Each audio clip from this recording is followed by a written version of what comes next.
Smack Group of Marketing and Sales becomes the official brand ambassador of Queen's Garden.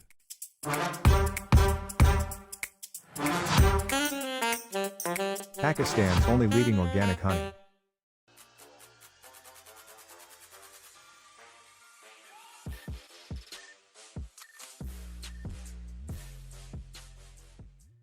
अस्सलाम वालेकुम ख़वातीन और हज़रात, Smack group of marketing and sales. मैं तैयब एजाज़ हूँ। उम्मीद करता हूँ तमाम लोग खैर आफियत से होंगे, जहाँ कहीं भी होंगे अपने अहले खाना के साथ एक अच्छी ज़िंदगी बसर कर रहे होंगे। चैनल को सब्सक्राइब कीजिएगा, लाइक कीजिएगा, कमेंट कीजिएगा, हिट द बेल आइकन करना मत भूलिएगा। डिस्क्रिप्शन पे नंबर्स मौजूद है, मेरा ज़ाती नंबर भी मौजूद है, कंपनी का नंबर भी मौजूद है। किसी भी किस्म की मालूमात के लिए आप डिस्क्रिप्शन पे मौजूद नंबर है व्हाट्सएप कर सकते हैं।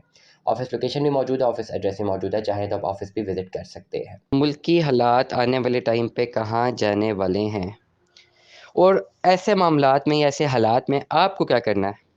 अगर इन्वेस्टमेंट करना चाह रहे हैं तो कहाँ पे इन्वेस्टमेंट करनी चाहिए। अगर पैसा जेब में मौजूद है तो क्या बैंक में रख के डीवैल्यू मज़ीद होने का इंतज़ार करना चाहिए या कहीं पर इन्वेस्ट करना चाहिए। क्या इन्फ्लेशन का शिकार आप भी हो जाएंगे। इन तमाम सवालों के जवाबात अगर आपको जानने हैं तो आपने इस व्लॉग को एंड तक ज़रूर सुनना है। अस्सलाम वालेकुम ख़वातीन और हज़रात, मैं तैयब एजाज़ हूँ।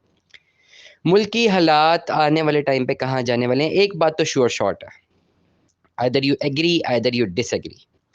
इन्फ्लेशन मतलब कि महंगाई वो थमने वाली नहीं है और वो इसी तरह होती रहेगी। और एक्सपेक्टेडली आज सुबह मैं जब उठा हूँ तो मैंने एक न्यूज़ पढ़ी है कहीं पर कि डॉलर एक रात में 12 रुपये महंगा हुआ। बट अभी मैं क्रॉस वेरीफाई कर रहा हूँ तो जो गूगल से शो हो रहा है मुझे वो तो 267 पे शो हो रहा है। मे बी फेक न्यूज़ हो, फेक पोस्ट हो, आई डोंट नो। लेकिन एक बात तो तय है कि IMF मुआहदे के बाद महंगाई तेज़ होगी, और यही मुआहदा है कि महंगाई होगी, तेज़ होगी, महंगाई होगी, टैक्सेस लगेंगे, तभी वो हमें एक बेल आउट पैकेज देंगे। बेल आउट पैकेज में सिर्फ मुल्क जो है वो डिफ़ॉल्ट से बचेगा, महंगाई से नहीं बचेगा।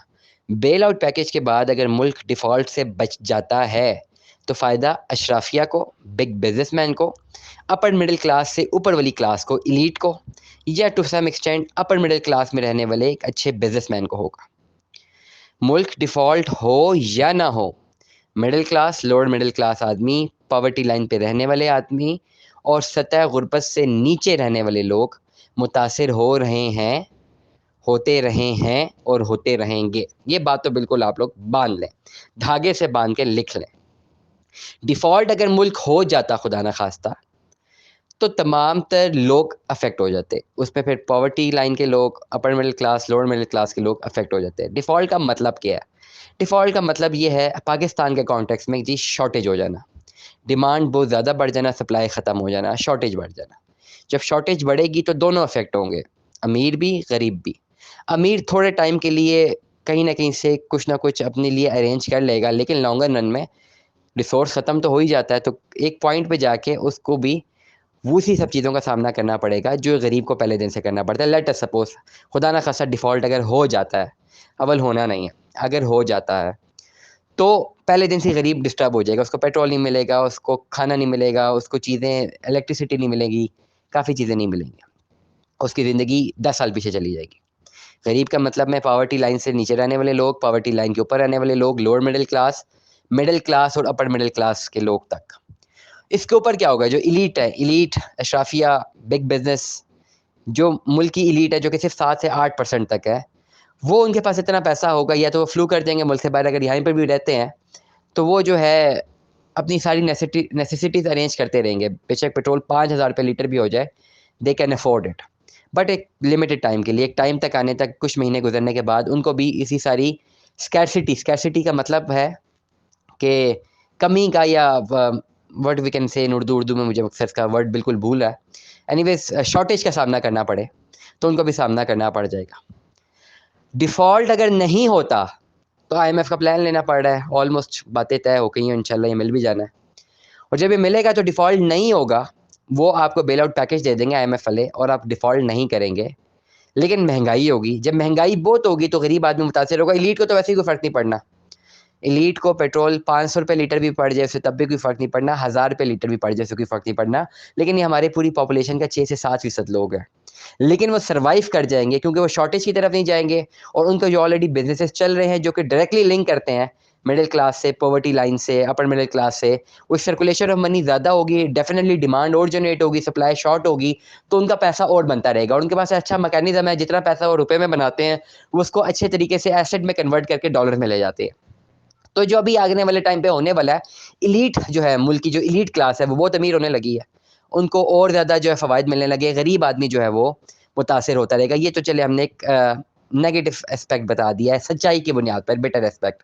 अब थोड़ी बात करते हैं बिजनेस की, थोड़ी प्रॉफिट की बात करते हैं। मैं हमेशा एक बात करता हूँ, कैपिटलिस्ट इकोनॉमी में ना कोई इमोशन, कोई मॉरल, कोई एथिक्स नहीं होते। कैपिटलिस्ट इकोनॉमी में सिर्फ दो चीज़ें होती हैं, एक होता है धंधा, धंधे का मतलब बिजनेस, एक धंधा होता है, दूसरा होता है पैसा, रुपया। ये दो चीज़ें कैपिटलिस्ट इकोनॉमी की जो है ना, ये कोर एंटिटीज़ हैं, ये कोर पिलर्स हैं कैपिटलिस्ट इकोनॉमी के। धंधा बनाना है, आप काम भी कर रहे हैं ना, कोई नौकरी भी कर रहे हैं, तो बेसिकली आपका बॉस आपसे पैसा कमा रहा है, आप धंधा बना के दे रहे हैं उसको, मार्केट में उसके मंजन बेच रहे हैं। आप समझ रहे हैं जी, आप तो बिजनेस नहीं कर सकते, आपको तो खाली तनख्वाह मिल रही है, लेकिन लॉन्गर रन पे आप अपने बॉस को धंधा बना के दे रहे हैं, इसलिए वो आपको पैसे दे रहा है। आप वो काम ना करें, आप वो धंधा ना बनाएं, वो आपको पैसे देना बंद कर देगा। तो हर बंदा बिजनेस ही कर रहा है। जो लोग कहते हैं ना नहीं बिजनेस नहीं, हम तो नौकरी करते हैं और नौकरी में बड़े सेटिस्फाइड है, आप नौकरी भी जो कर रहे हैं ना, आप नौकरी में भी धंधा बना के दे रहे हैं। आप धंधा बनाना बंद कर दें अपने बॉस के लिए, देखिए आपको पैसे मिलते हैं कि नहीं मिलते हैं। आप किसी भी ऑर्गेनाइजेशन में आप काम कर रहे हैं, वो काम जो कर रहे हैं ना उसकी पेमेंट है, उसकी एक अपॉर्चुनिटी कॉस्ट है, वो कौन जनरेट करती है? वो कंपनी जनरेट करती है जिसमें आप काम कर रहे हैं, और कंपनी थोड़ा सा हिस्सा आपको आपकी पॉकेट मनी के तौर पे आपको दे देती है। एक छोटी देरी होती है ना कंपनी के, आपको हर एकम को पैसे मिल जाएंगे। और बहुत सारे लोग जो हैं इसी डर में ज़िंदगी जीते हैं, उनके पास वो रिस्क लेना ही नहीं चाहते कि अपने इस कंफर्ट जोन से बाहर निकल के बिजनेस अपना खुद का बनाए। अब आ जाते हैं फ़ायदा किसको होने लगा है। इस वक्त फ़ायदा उसको होने लगा है जो इन्वेस्टमेंट्स करेगा। कहाँ पे इन्वेस्टमेंट करेगा? रियल एस्टेट में इन्वेस्टमेंट करेगा। अब यहाँ पे बहुत सारी बात लोग मुझसे डिसएग्री करें, मैं आपको बड़े बाबांगे दौल कह रहा हूँ, इस वक्त किसी और सेगमेंट में इन्वेस्टमेंट करने का टाइम नहीं है। आप फैक्ट्री नहीं डाल सकते, फैक्ट्री डालेंगे ना इन्फ्लेशन का आपको कॉस्ट आएगी। आप एक दिन फैक्ट्री डालेंगे, आपके प्रोडक्ट की जो कॉस्ट निकलेगी वो 10 रुपये की निकलेगी, आपकी 8 रुपये इसकी मैन्युफैक्चरिंग कॉस्ट होगी। जिस दिन प्रोडक्ट आपका मार्केट में उतर रहा होगा उस वक्त उसकी मैन्युफैक्चरिंग कॉस्ट 18 रुपये हो जाएगी, आपकी रिटेल 10 रुपये लगी होगी। तो इस वक्त ऊपर से बिजली और महंगी होने लगी है। तो प्रोडक्शन, हालांकि मुल्क को बचाने के लिए प्रोडक्शन ही करनी चाहिए इस वक्त, लेकिन क्या करें, प्रोडक्शन के साथ साथ, खाली नीयत के साथ साथ स्किल की भी ज़रूरत है। हमारे पास नीयत तो आ जाती है, स्किल नहीं होता, तो ये सबसे बड़ा एक एलिमेंट है। तो प्रोडक्शन या किसी और बिजनेस की तरफ पैसा इन्वेस्ट करते हैं तो वो जो है आपको नुकसान हो सकता है। बहुत सारे लोग डॉलर में इन्वेस्ट कर रहे हैं। मुझे ये लगता है कि डॉलर में जितनी तेज़ी से आप लोग इन्वेस्ट कर रहे हैं ना, उसकी डिमांड और बढ़ा रहे हैं। कहीं एक आउटलायर से या कहीं किसी एक फाइनेंशियल इंस्टीट्यूशन से डॉलर फ्लड हुआ ना मार्केट में, और किसी बिग प्लेयर ने डॉलर को नीचे गिरा दिया, बेशक हफ्ते के लिए गिरा दिया, और 270 का डॉलर 240 पे चला गया, तो आपका लाखों रुपया डूब जाना है और बिग प्लेयर्स का बच जाना है। तो अगर तो आपको बिजनेस नहीं आता तो आप डॉलर मत खरीदें, अगर इसमें खेलना नहीं आता। अगर खेलना आता तो ज़रूर खेलें।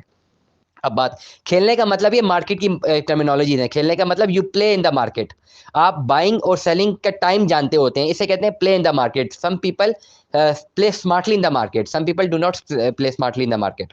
अब बात करते हैं रियल एस्टेट में। आप दुनिया भर में कहीं पर भी मुझे सुन रहे हैं, अगर आपके पास चंद लाख रुपए बचे हैं ना, आप इन्वेस्टमेंट करने रियल एस्टेट में, पोजेशनेबल प्रॉपर्टी की तरफ चले जाएं, आप किसी रेंटल की तरफ जाना चाहते हैं वहाँ चले जाएं, या अगर आप फाइल इकोनॉमी में चले जाना चाहते हैं वहाँ पे जाएं। दुनिया में इन्फ्लेशन हो रही है, फाइल इकोनॉमी में इन्फ्लेशन नहीं हो रही। जो प्लॉट 4 साल पहले जितने का बुक हुआ था उतने मिलेंगे, और डिमांड एंड सप्लाई की वजह से जो प्रॉफिट थे वो भी अब कम हुए हैं। दुनिया भर में अगर आप मुझे कहीं सुन रहे हैं, आप रियल एस्टेट में अपनी इन्वेस्टमेंट करें। फाइल इकोनॉमी में करनी है तो किस किस प्रोजेक्ट में करनी है? कैपिटल स्मार्ट सिटी में करें, पार्क व्यू सिटी में करें आप। अभी ये न्यू सिटी पैराडाइज 2 आया, ये बड़ा अच्छा प्रोजेक्ट है, इस पे करें। ताज रेजिडेंशिया में भी इन्वेस्टमेंट कर सकते हैं, ये जो बड़े प्रोजेक्ट्स हैं जिनमें जान है। ब्लू वर्ल्ड सिटी में भी इन्वेस्टमेंट करें अगर पैसे बहुत कम है, पैसे ज़्यादा हैं तो कैपिटल स्मार्ट सिटी या पार्क व्यू में इन्वेस्टमेंट करें। इस्लामाबाद की गिरदनवा की बात कर रहा हूँ। इनमें इन्वेस्टमेंट करने के बाद आपको फ़ायदा होगा, नुकसान नहीं होगा। Stay tune with us. अल्लाह हाफिज़।